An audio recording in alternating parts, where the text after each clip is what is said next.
All right, everybody. Hello and welcome back to another podcast, episode number 19. We're the Racing Bros NASCAR podcast, and I'm Zach with your other host, Brian. Brian, how you doing? Not bad. After we seen that trash can at Texas called a race, we're going to get into all that and the festivities, and we're going to talk about everything that happened, including the pre-race stuff. And then we're going to answer some questions. We're going to discuss something we saw on Twitter, some things that we'd change about NASCAR that would make us happy. And then we're going to preview Nashville. NBC's back, and we're going to pick, usual favorites. We think who's going to win. It's going to be hard because we haven't raced here in 10 years, so we'll see how everything shapes out. But we'll start with Texas. Yeah. What do you expect? Is basically what your expectations were. So, to be honest, mine was about 0. And I guess it did a little better than that. I mean, sure. We just needed 6 segments. 150 degrees of track temp, and 15 lap stages. That's all we need for the All-Star race, Brian. We just need 15 laps, just restarts, because the 500, this is the 510 package. The 510 package, just gets those godly restarts. And then, lap 2, it's just all single file. But hey, 15 lap segments, man. We're going to keep them restarts. We're going to do some inverts. We're going to have freaking Boomer's Delight, Sammy Hagar, I Can't Drive 55. Okay, so let's start with that. Because that's where I'm like, oh boy. I thought it was an interesting idea. I kind of did like it. Not Sammy Hagar, though. Maybe 25 years ago, that would have been cool. But, what 10-year-old kid's like, Sammy Hagar, man. Like, I can't drive 55. And then he's saying the whole song. Like, who knows the entire song? We know who I Can't Drive 55. And that's about it. Okay, if you know the whole song, you're a boomer. Congrats. Anyways, just, what 10-year-old kid is going to know that? Is going to know who he is? Like, no one. They're just like, oh, there's this dude singing that he can't drive 55. I mean, isn't that like pace speed? Like, isn't 55 pace speed at Texas? So they were driving 55, Sammy. Anyways, literally, he's like ending it off, like he's still singing, and then the green flag starts, and they're like, green flag. But that was for the All-Star race. The Open, we'll get in a little bit of that. So it was really hot and slick at the beginning, and for the Open, we had Buescher, I think, jumped the start, and then Cindric moved the lane down too early, so they're gonna have to come down pit road and serve their penalties. But then Bubba had a quick spin, but that wasn't the only spin of the night. Eric Jones, a couple laps later, had a spin. Daniel Suarez got into him, damaged both their cars. The 47 looked like tried to dive below James Davison. Kind of got in too hot and tagged Chris Buescher because Chris Buescher was in the back because of his penalty. Tagged him, spun him around. And then the man of the night, Ross Chastain. So he started from the back. He got his crew chief suspended because they did something with the air ducts before a race, and he got suspended for the race. But he had to start all the way in the back, and then before the stage 1 was up, he won the stage. He took it away from Tyler Reddick, who was leading the whole stage. So Ross Chastain was like a freaking dart without feathers out there. But did good. He won the first stage. It was a nice little battle at the end, like for the final couple laps in the stage. Then nothing really happened. Stage 2, Tyler Reddick took it.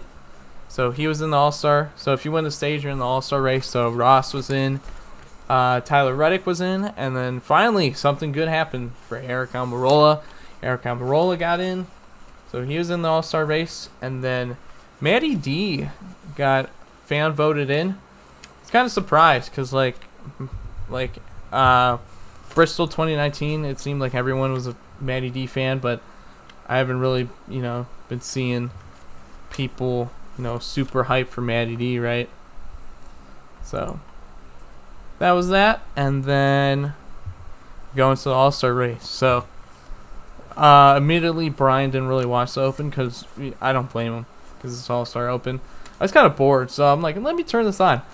It wasn't as bad as I thought it was, so I think the Open was way better than the race. So, oh wait, hang on. Alright, so if you guys, sorry about that, we had some technical difficulties where we couldn't get Brian. Brian is here. He didn't really talk during that time, so I really didn't notice his wavelength and stuff, but Brian is back. Brian, say hello to the fans 6 minutes after. What's up, guys? So, Brian is here. So, he wants to hear his introduction in the beginning. That's going to be awkward. I'm just going to be sitting there just like... Yeah, you're just talking to yourself. It's okay. Just like, what? But, yeah, Brian is here, everyone. Don't be afraid. So, we're all good. We're all good at Racing Bros, Inc. Anyways, All-Star Race. Oof. Yeah, where do we start? So they had 6 different segments, and it was really confusing. Like, I didn't know when they were getting inverted or who was getting inverted. And then they had the Dallas Cowboy cheerleaders out there. They're like, it was like Deal or No Deal. They're like, oh, 12 inversions, yes! And then, like, the top 12 inverted and stuff like that. I don't want to go stage by stage because, really nothing happened. There's some battles. I think Ryan Newman got into the Ross Chastain like in the final stage, and then set up kind of a restart, which probably what Texas was hoping, because the last stage was 30 laps and they had to make a green flag stop to then get into the pit crew challenge. Also, thanks Fox for showing us the pit crew challenge. They're like, oh yeah, the pit crew challenge, they're going to have to do the 4th tire stop, blah, blah, blah. We get that. And, we get a time behind line. You can't even put a timer on. Like, how do I know? Oh, that looks fast right there. Like, oh, thanks, Clint Boyer. Like, I'm going to go off of Clint Boyer's fucking eye. Like, he's like, oh, that's a pretty good stop right there. It's like, you can't put a timer on. Like, oh, Kyle Larson had a 13.2 pit stop, and then it took, when he got in, it took him a minute and a half or whatever. Like, you couldn't put, like, a simple timer. So we're like, oh, Kyle Larson has the fastest. Oh, Bowman is the fastest now. Oh, wait, now Chase. Can anyone beat Chase? They still got to make their stops. Oh, Brad's slower. It looks like Chase Elliott's pit crew is gonna win. Like, I think they could have did that at least. But again, it's Fox. We've talked about the troubles they've had this year. Don't want to make another 45-minute about Fox, but I think that was kind of interesting that they couldn't put a simple timer on. Like, do you want me to go to Texas and get my stopwatch and then make like, ooh, Chase Elliott and just report everything. Yeah. Make sure you do that. I'll post it on Twitter too. There you go. Hack into Bob's Twitter and post it on there. No, I'm joking. Yeah, but set up the final restart between, it was Chase Elliott, Kyle Larson, Byron and Keselowski, Blaney. They're all up there. So it was like the fastest cars all day up there. And then Kyle and Chase were battling. And Chase, did he go to the bottom? I think he went to the bottom of Larson and kind of pushed him up the track. And then Keselowski got underneath all 3 of them. Clint Boyer's going wild. Jeff Gordon's confused. He's like, "What's happening?" And Brad almost cleared Kyle. I think he was clear for like a millisecond, but couldn't get past him. And then the 5 drove off, and Keselowski couldn't catch him, and Kyle Larson wins another All-Star race, or another race in general, because he won the 2019 All-Star race, but now he's a 2-time All-Star winner, and he's on fire. No kidding. He's had a really good year. Yeah, championship favorite right now. But again, Harvick was championship favorite last year, and we see what happened, so. Right. Unfortunately, we have to rate this race. I'm not even joking when I say this. I'm going to give it about a 15. Going to rate it for how long the stages were. I mean, there wasn't really much to say. I thought I kind of liked the, little concert before the cars, like when they do the pace laps and stuff. I did like that. I wouldn't do it every weekend, but maybe like if they had someone else and Sammy Hagar. But I have nothing against Sammy Hagar, but he's 75 or something now. It's like, we don't want to hear that. But, I thought, that wasn't bad. The race itself, when you need 15 stages, and you have to do 6 segments to get the 100 laps, kind of just speaks for itself how the racing product is at Texas. So I'm honestly giving it a 15. Fair. I mean, I guess it's pretty fair. I almost asked you before we started today. I was just like, what was going on? Because I'm gonna be honest, I was sitting there, and most of the time I was like, what am I even watching? Now, granted, I didn't watch it like then and there. I did end up watching the highlights and then the race after it was posted, but I still had no idea what was going on. And then I heard today's color is blue, and then a dozen cars are getting flipped, and I'm like, huh? Yeah, it was just. What'd you say? I mean, it was just super confusing how with everything. I mean, I think that there's something, they have something going there, and they definitely could improve it, but it's just for the way that they executed it this time wasn't very good. Also, for the track, wasn't amazing. I am gonna give it a little bit higher than you did. I don't blame you. Especially because, I mean, I'm not gonna give it a 50 because I had no idea what was going on, and I didn't really like the race that much. Yeah. So I'm going with like a 20-25 range, probably 25. I'll give it the benefit of the doubt. And it wasn't as bad as it could have been, but it wasn't as good as it could have been. So. Yeah, and it's not like the race itself was that bad. I Right. don't think the race itself was a 15. If I just rating the race itself, it's probably like a 40 or something. Still a little below average. It's still very but like if that was just a regular Cup race and it wasn't the All-Star race, especially since they were hyping it up so much throughout the season, it would have been a higher rating for sure. But. I like some of the stuff they did, and then other stuff is just like, what? And for Fox's last broadcast of the year, I think it was kind of weak. I mean, it's been Fox this year, but that's true. But I just, especially with the part that you brought up with the 3-car battle, and Clint Boyer was like, "Oh, Brad cleared him. He can go ahead and take the lead now and go up." And then Jeff's like, "Oh no, he didn't. What? No." It was just like, okay, dude.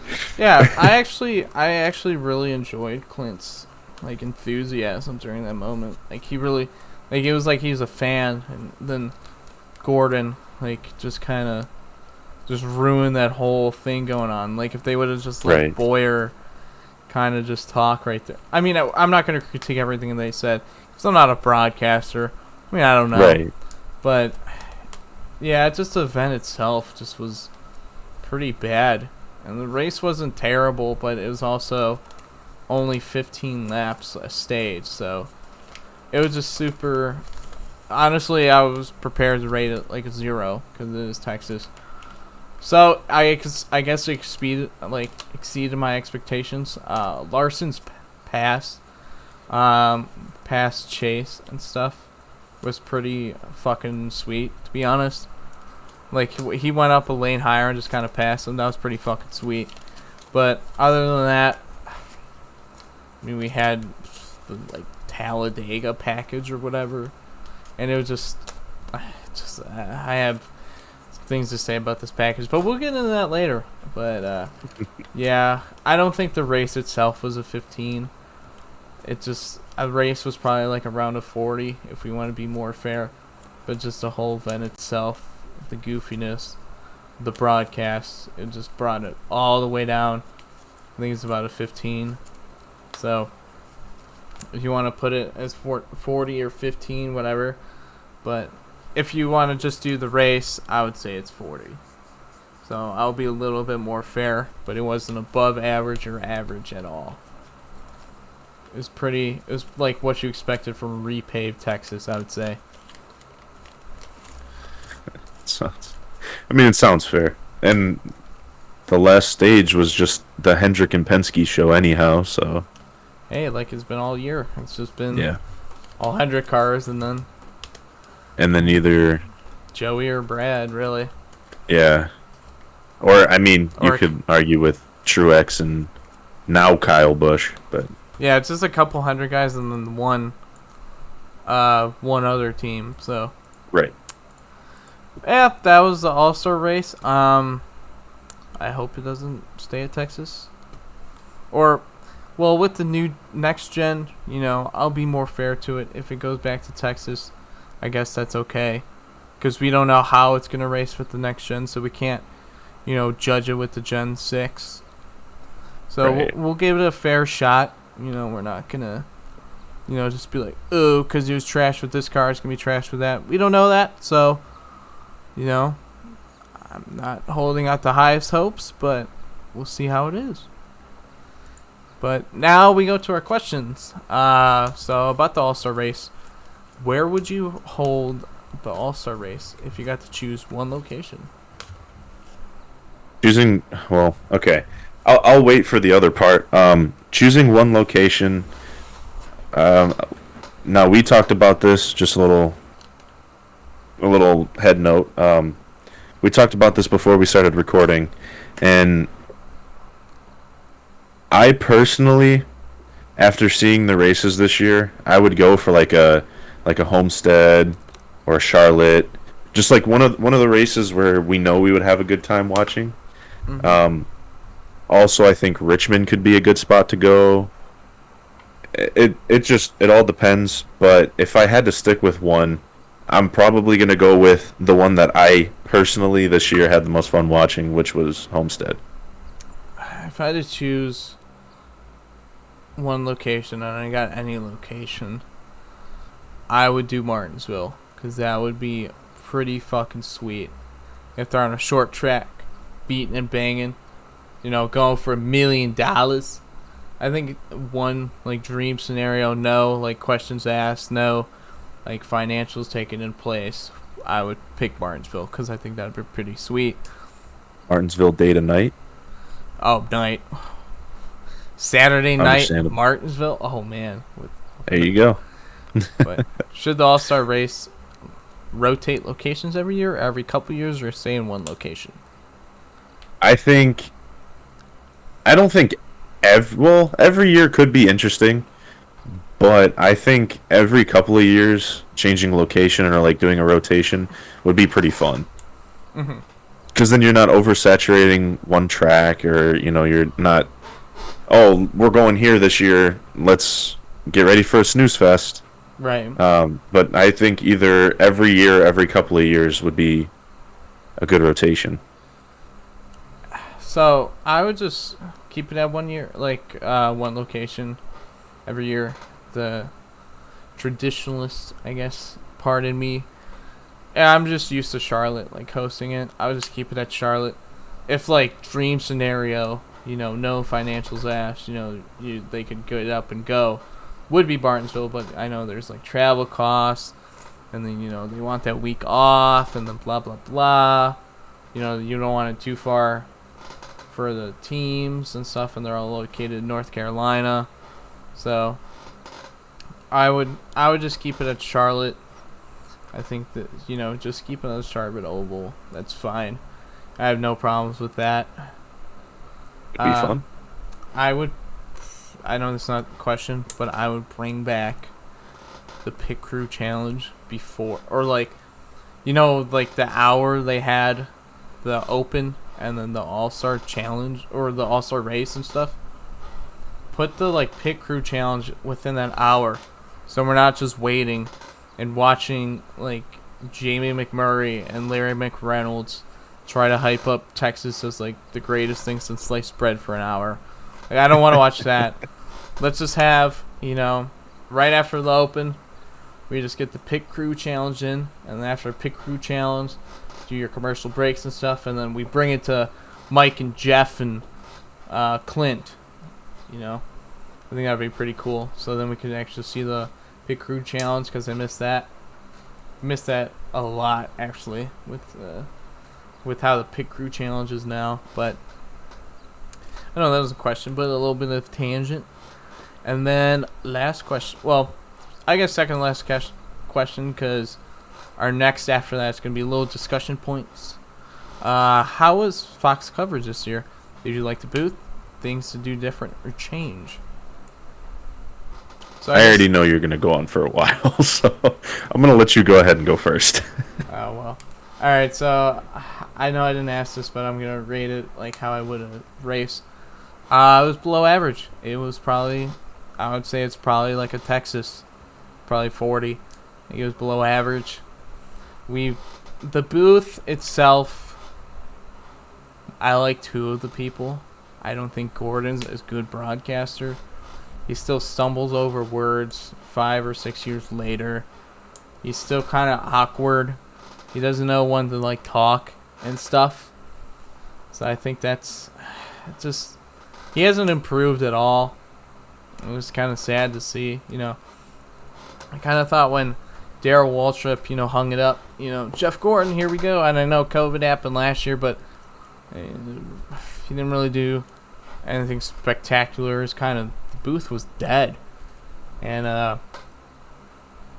yeah, Jeff really hasn't improved. I don't think he really has the voice for broadcasting. I mean, do I have any room to talk? Really, no. But, I mean, he has kind of like a higher pitched voice. He does still stumble over his words. I'm not saying he's stupid or anything. It just kind of seems like he has a hard time kind of talking like fast and like hitting all the points and stuff. Kind of hitting them with, quick take, oh, look at, he just says, hey, look at that, hey, look at that. It's like, okay, but, yeah, I think there's a lot of improvement that he could have done, but he hasn't really, so, I mean, Jeff Gordon's still an amazing race car driver, and I still consider him the best race car driver of all time. It's just his broadcasting career is very meh at best. So I hope he takes that Hendrick, job offer they got lined up for him. I hope he looks into that, to be honest, because I can't really stand Jeff Gordon, to be honest, in the booth that much anymore. But Mike Joy is an absolute legend, still at 70. He's still hitting all the pointers. He's providing the obscure facts that no one knows but Mike Joy and probably Bob Pockris is the only people in the world that would know that. And Mike's hitting them just left and right. Still the great host. Mike Joy, don't change. They better drag him out of that booth when he's up, because I love Mike Joy. And Clint Boyer. I was actually pretty impressed this year with Clint Boyer, I would say. He brought some energy, some needed energy. At points, I think they tried to feed Boyer too much a little bit. Like they're trying to really dig in Boyer. I think just let Boyer kind of be Clint Boyer. Just kind of, let Clint do his like goofy stuff and things like that. I did like some of the pre-race stuff. Some of them were a little goofy. I did like the rental car segment, and then they did this cowboy one where Jeff Gordon was trying to wrangle a cow, and he just totally missed. And I'm like, wow, Jeff, you really are a pretty boy. But yeah, I would give Mike Joy is always great score. Clint Boyer impressed me. I think if it was just Mike Joy and Clint Boyer, that would be a little chaotic. So I think they do have to have a third member. If Gordon goes to Hendrick, wow, it's 1993 again. If Gordon gets the job with Hendrick and stuff, well, I mean he does, but yeah, I mean it's there sitting for him. Yeah, it's set in stone. But if he, does it after the year, I think maybe they can put Jamie McMurray in. I think that would be pretty good. I think Jamie McMurray is pretty solid, kind of guest broadcaster, but I think he would work pretty well, with Clint and Mike.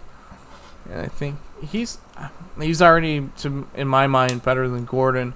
And I think he's only broadcasted a couple, but he was actually pretty good. So I think that would be my 3-man booth. Mike Joy, Boyer, and Jamie McMurray. Eventually, they do have to get a lead when Mike Joy either retires or they don't pick up his contract.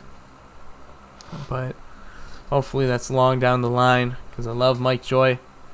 But yeah, their coverage this year was just below average. I mean, just sometimes the ticker would go funky.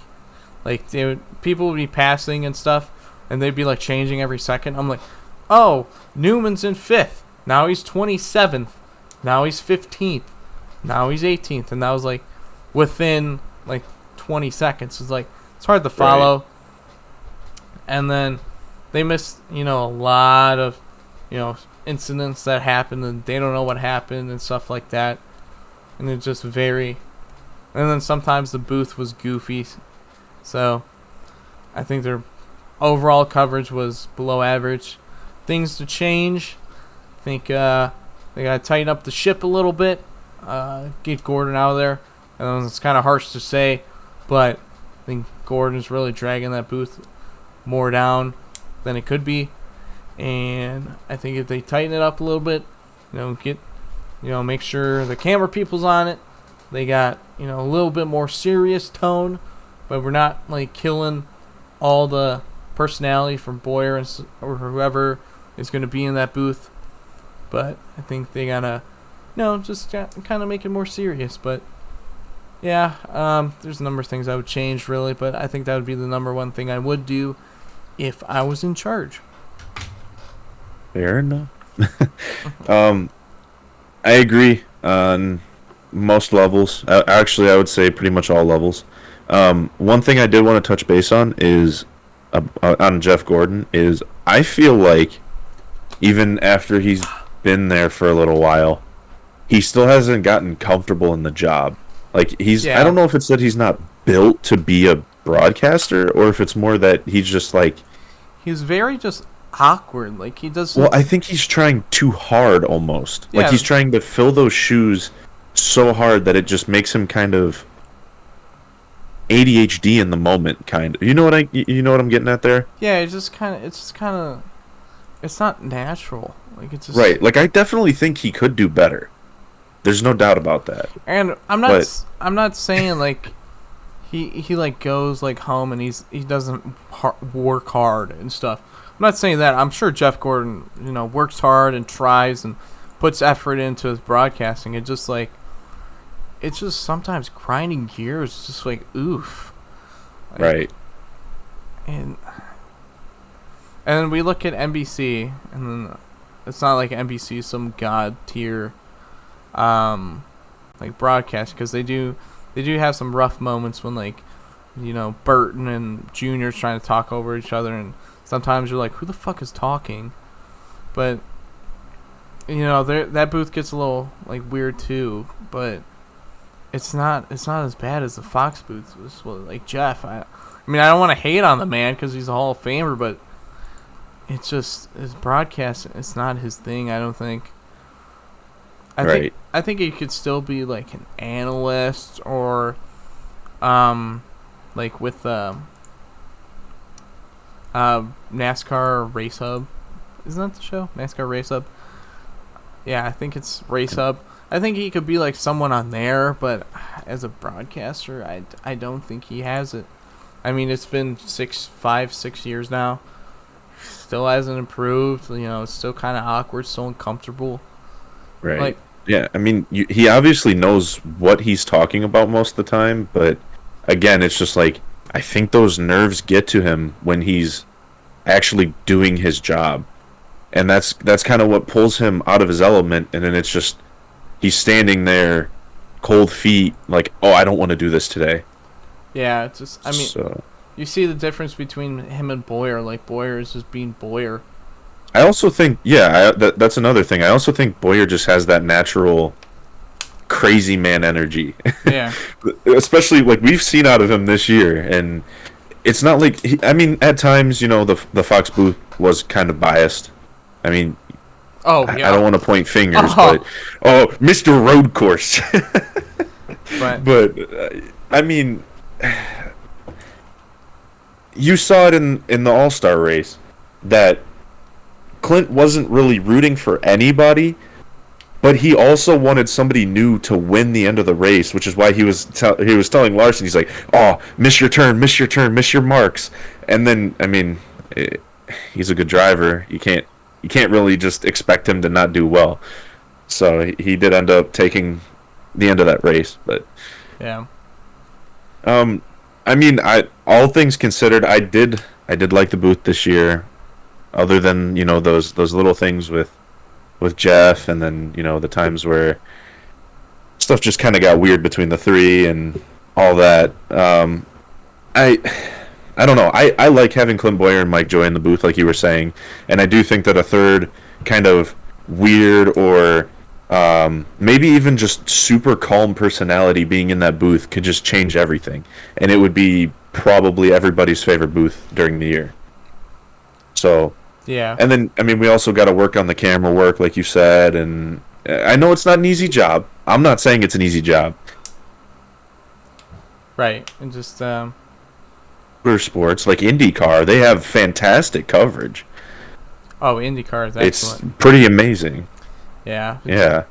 So I mean, take pointers from them, and and then to get at what you were talking about with Mike Joy, with him probably retiring somewhat soon, they got to open up a Mike Joy school of broadcasting. Yeah. So we can get another Mike Joy out there. That would be pretty cool. As they always say, there's not another Dale Earnhardt or Jeff Gordon or Jimmy Johnson. There's not another Mike Joy waiting in the wings. Or at all. No. I mean, there's a lot of good broadcasters out there, but there's not just going to be another Mike Joy. Just like this is even before Mike Joy. Even there was Ken Squire. There's not another one of him with all his sayings he used to do and stuff, but. Right.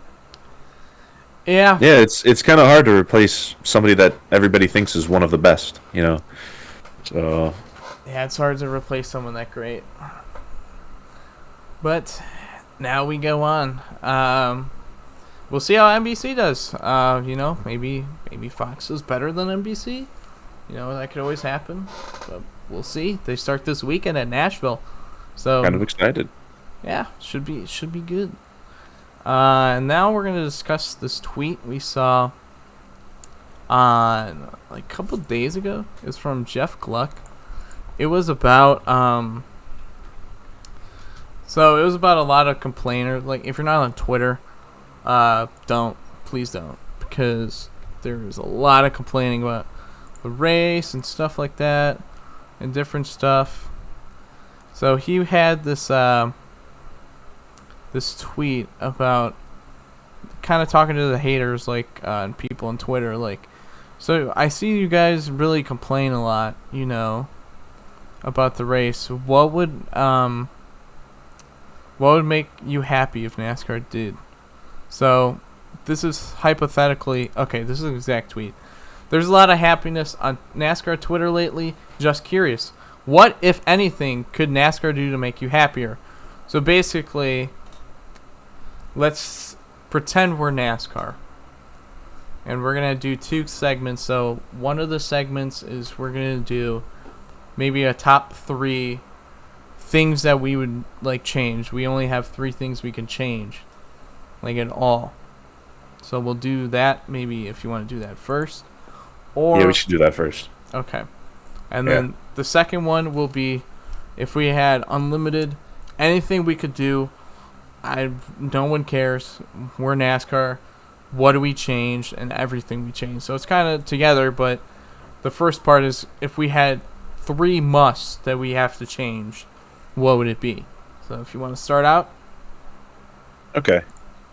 If I was NASCAR, and I know that they like differences during the season, which is why we have 2 different packages or 3 different packages if you want to go that far. I think the main thing would be probably sticking with 1 or 2 packages. So giving, the, let's say the 750 horsepower package with low downforce, and then whatever they would do for road, because who knows with the next gen cars if they're going to be able to handle a certain package, or if, they might have to change it up during the year, which I doubt they'll do. But that is probably one thing that I would do personally if I was NASCAR, and I know that a lot of people would be happy with that. And as for the second part, I would probably change the PJ1. I don't like PJ1. Oh, the PJ1? Yeah, it kind of... I don't know if it adds a different element of racing, but it's just kind of like... I don't know. It's just fake asphalt. Right. So you still got another change. You got 3 changes. Remember this. Right. And then the last thing may sound... This would probably be like a really... a controversial point. I personally don't like the competition cautions. I know that those mainly came out for races where we didn't have practice or qualifying. I don't like those at all. Because instead of giving... I guess it kind of did give a little bit of leeway in terms of strategy, but I don't know. I feel like cautions for the competition cautions were just kind of a bummer this year. Yeah, it's just kind of, they're more or less safety cautions to do, like right. Check on tire wear and stuff. Alright, so I guess I'll go to my 3 points if you're all good. Yep, go ahead. Alright, my 3 points, if I had only 3 points to immediately change. So, I would change the championship playoff thing, the win and you're in. No, we're going back to original points format where the top 10 make it in. And that's it. Top 10 in points. And then that would mean like we go back to like the original points. We're not doing point per position. Going back to like the 180s and 170s and stuff like that. So we're going back to like 2004 chase points and stuff like that. That would be immediately the winning you're in crap. No. Stages. Stages again. Just get them out of here. We don't need them. So I'd get rid of stages. Bring back strategy and stuff. And then with the cars, take most of the downforce off. I mean, really, the horsepower. I'm making some horsepower so it'd scream, but it's because I do miss the noise of the cars rumbling down. And take all that downforce and stuff like that off. Get the cars probably off the ground. Those would be my 3 main changes that I would do immediately. So, back to original chase format. No stages. And then get the downforce out of the cars. Then, if I had unlimited changes, this was, I would change all 3, of that. We would be... What else would we do, really? I would change the whole fucking broadcast. We would make sure, to run through... they used to do this a while back. They used to do a run through the field, where they used to talk about, the top 20 to 25 people, and, what's happening, and what's happening with the cars. I would do that again. I would definitely bring that back. So... Michael McDowell in 22nd. His car's feeling a little bit loose, Rick. It's just we talk to the pit road reporter, see what's happening and stuff, getting all the reports, because now they don't really talk to the pit road. I mean, we can have Regan Smith tell us what's happening, with the 48 crew, and Alex Stinkins is having a flat tire. Is he gonna bring it in? Bring some drama. We're gonna throw it down a pit road a lot. It'd be kind of like the old broadcast, so. And then we'd do the run through the field, I would say. And then we would make sure we get the side-by-side so that people don't miss the action. I know we got to do some full screen ads, of course, but, we're not doing 15 commercials within a 90-lap period, so we're not going to do that. I know it comes down to money, but whatever, unlimited changes, I could do whatever I want. We get the cars off the ground, we get ride height back, fucking all the horsepower, no restrictions, barely any downforce, fucking crashes, sliding around. This is goofy shit that we're doing right here.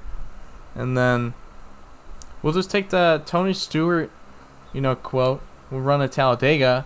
And then when we don't crash 50% of the cars, then we're going to turn around and do a figure 8. So then we can make sure we get our quota and stuff like that. That last part was a joke. But mostly, my 3 changes would be mostly the ones I would change. And I would change the broadcast, maybe highlight some more guys, get their little sponsor plug and stuff like that. Kind of help the race teams get some TV exposure. Oh, and then get rid of the damn charters. That's another thing. Fuck them charters, 43 car fields. Because, if everyone wants to come into NASCAR, let's get, 40 car fields. And if you lock in, you lock in. But it'd be the top 35 in points. Top 35, you're locked in. But if you're outside of that 35, you got to qualify, buddy. Hopefully you're not doing bad. So, that's the things if I had unlimited changes. Kind of go back to... the olden days when I, first started watching racing. So that's what I would change.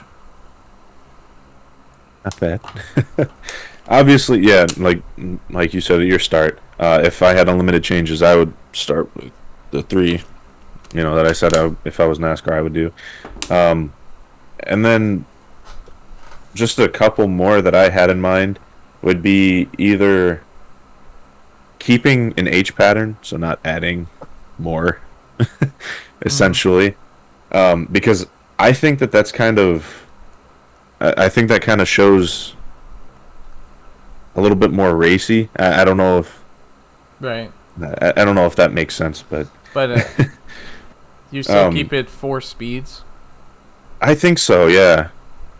I mean, five speeds is going to be interesting. I guess I should really wait on saying that until we see the next gen cars. Right. Because we haven't really seen anything with them yet. Yeah. Still a question mark. I would do more night races. That's one thing I think there would be a lot of fun with.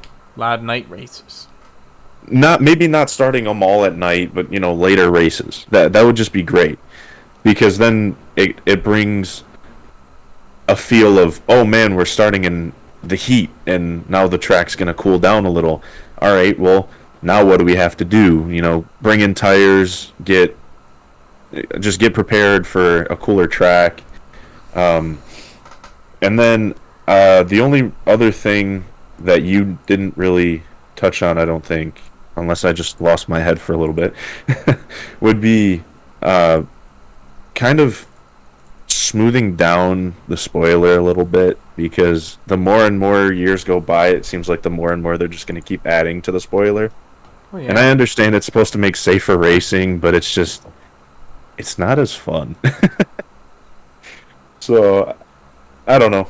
I think that would be pretty interesting to see. And then, like you said about the playoffs, doing top 10 in points as playoff winners, because the whole you win, you're in.